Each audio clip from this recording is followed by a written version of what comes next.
The city of Mérida is located in the center of the Venezuelan Andes in a wide plain in the valley of the Chama River between the Sierra Nevada de Mérida to the southeast and the Sierra La Culata to the northwest. The old quarter of the city is in the alluvial plain known as the Tatuy. Mérida has four principal rivers and some smaller seasonal streams in the less urbanized parts of the city. These last ones have a significant water flow only in times of heavy precipitation.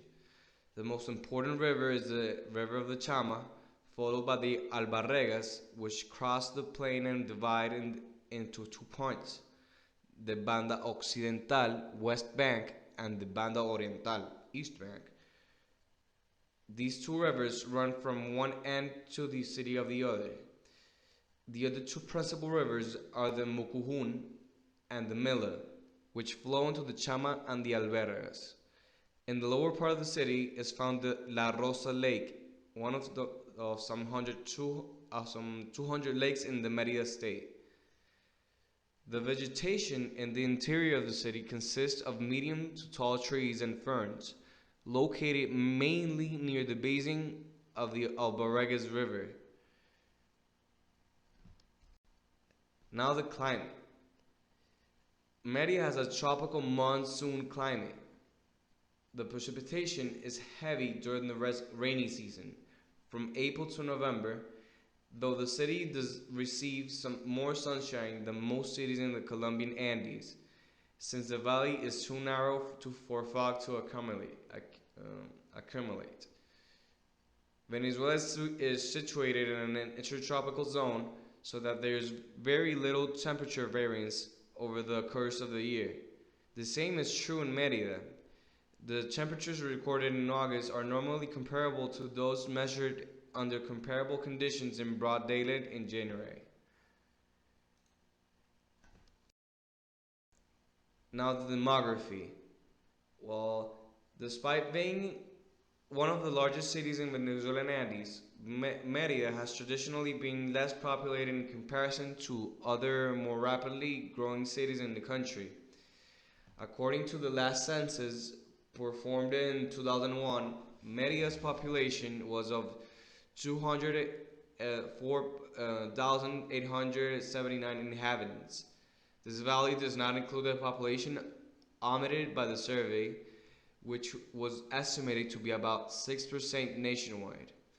However, Mérida's metropolitan area, which includes its neighboring cities of Tabay and Ejido, houses over 300,000 inhabitants.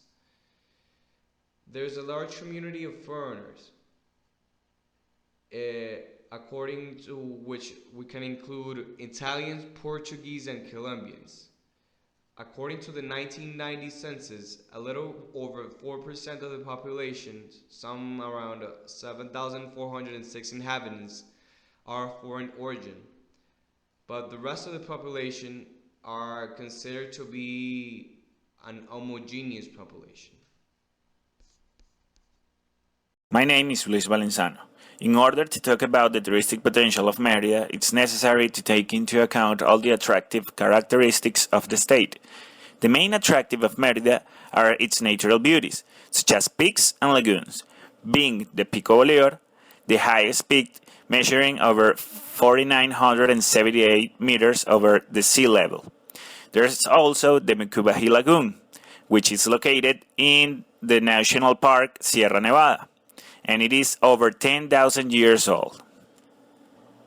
In Mérida you can also find waterfalls, hot springs, caves, and beautiful panoramic views.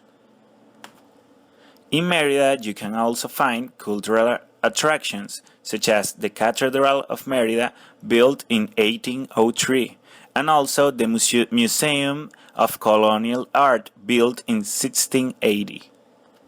It's important to say that Mérida has enough capacity to receive its visitors, with 17,632 beds in all the different hotels and lodgings. Also, you can find in Mérida one of its main attractions, which is the cable car, being the second highest cable car all over the world. Regarding Merida's current situation, we center in two principal aspects: 2004 protest influence and the systemic problems. Regarding the 2004 protests, we see that Mérida, just like many other states in Venezuela, is affected by the ongoing political crisis. As such, the main problem being that security has worsened as a result of the combination between the present criminality paired up with clashes between civilians, policemen, and military. Consequence of all this situation is that safety, structure, and activities in Mérida have been limited to considerable lengths. An example is the cancellation of the 15th International Festival of the Sun due to the increasing violence, the wounded protesters, and the ascending death toll. It must be told that just this festival is not the only activity that has been suspended. Many other parts of the Meridian kind of life has been affected as well, just like schools, colleges, and markets. Going forth with the systemic problems, Mérida has a lot of circumstances that are quite related to the Venezuelan reality, but of course with its own peculiarities. Mérida suffers from erratic electric supply that leaves the city between its hours of light and random blackouts. This is of great importance because these blackouts can really create a lot of unexpected damages on technology and machinery.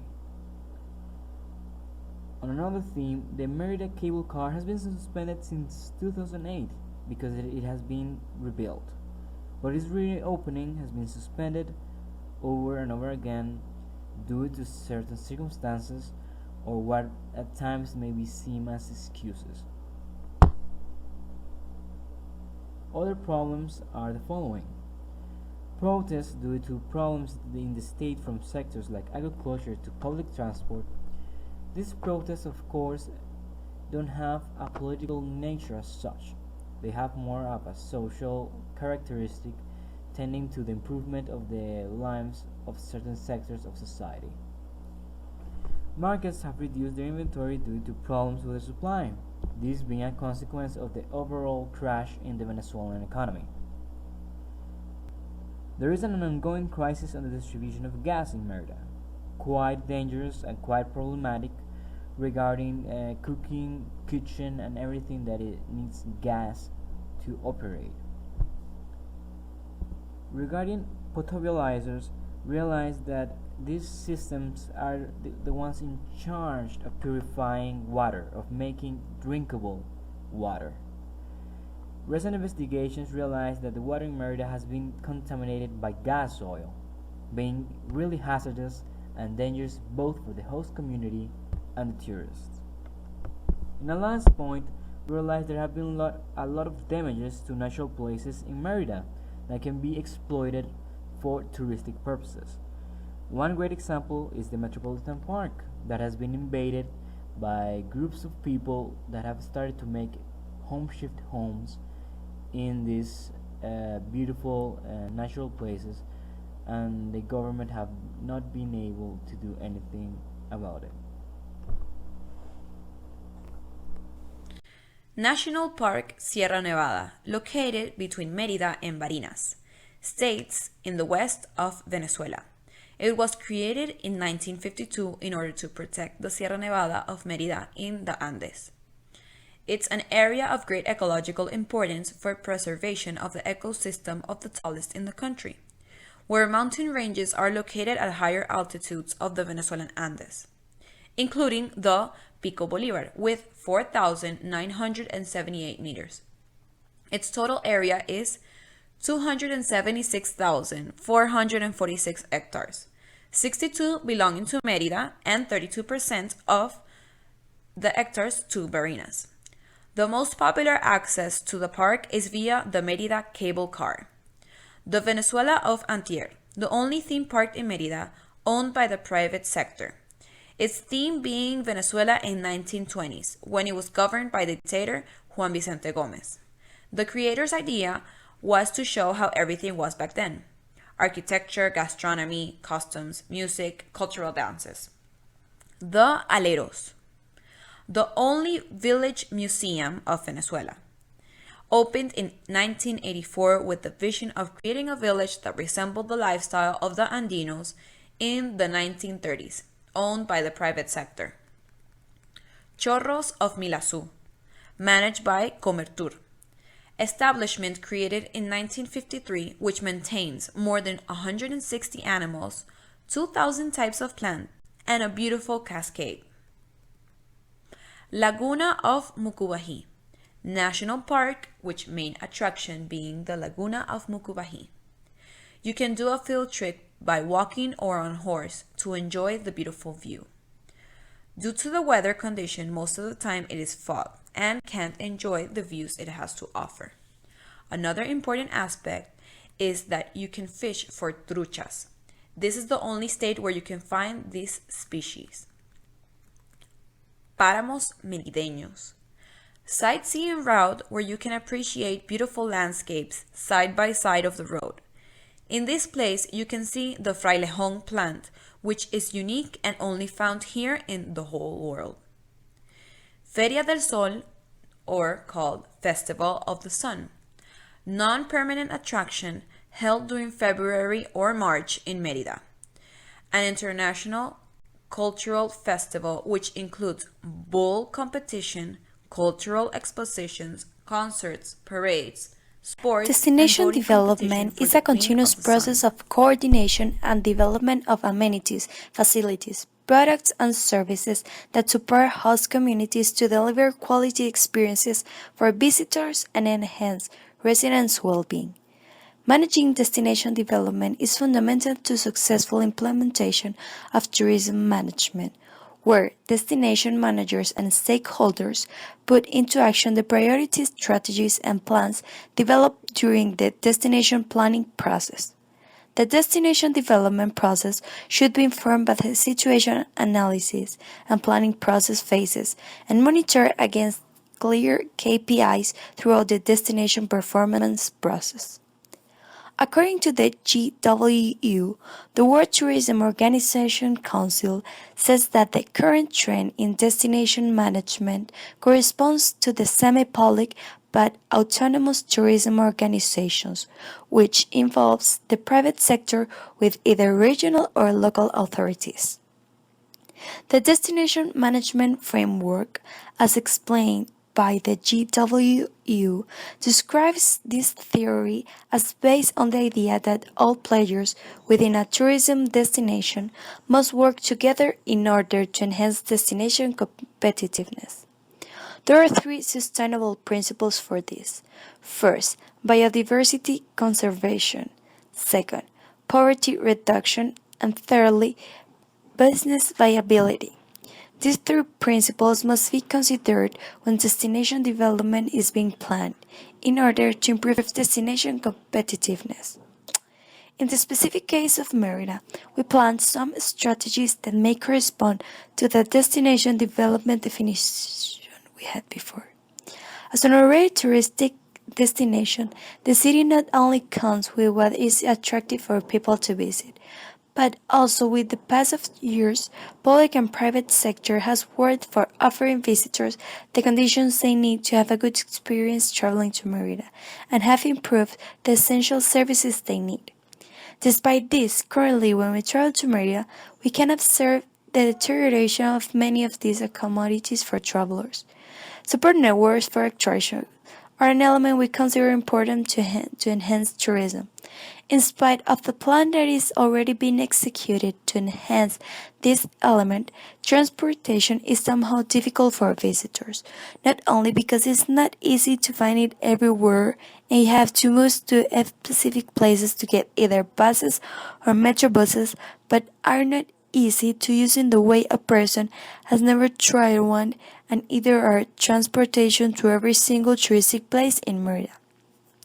For example, for people who wants to go to La Montaña de los Sueños has to travel to the outside of the city, and not every media of transport would get you there. Usually, people goes in individual cars. Seasonality is not a problem for the city. Climate and landscapes in the different seasons of the year is one of the main attractions of this city. Accommodation is one of the elements that interact in the development destination we're proposing. Lodging and housing is one of the weaknesses the city has. Hotels in Mérida not only are not in optimal conditions, but they are not enough for holding big flows of tourists. This is due in part for all the hotels have been expropriated by the government who don't maintain them in the necessary and specific conditions for visitors. Finally, as a very traditional Andes city, many of the main attractions in Mérida correspond to natural ones. This supports the fact that the attraction's vulnerability. Many attractions cannot hold a big impact of visitors, but with the necessary maintenance they will.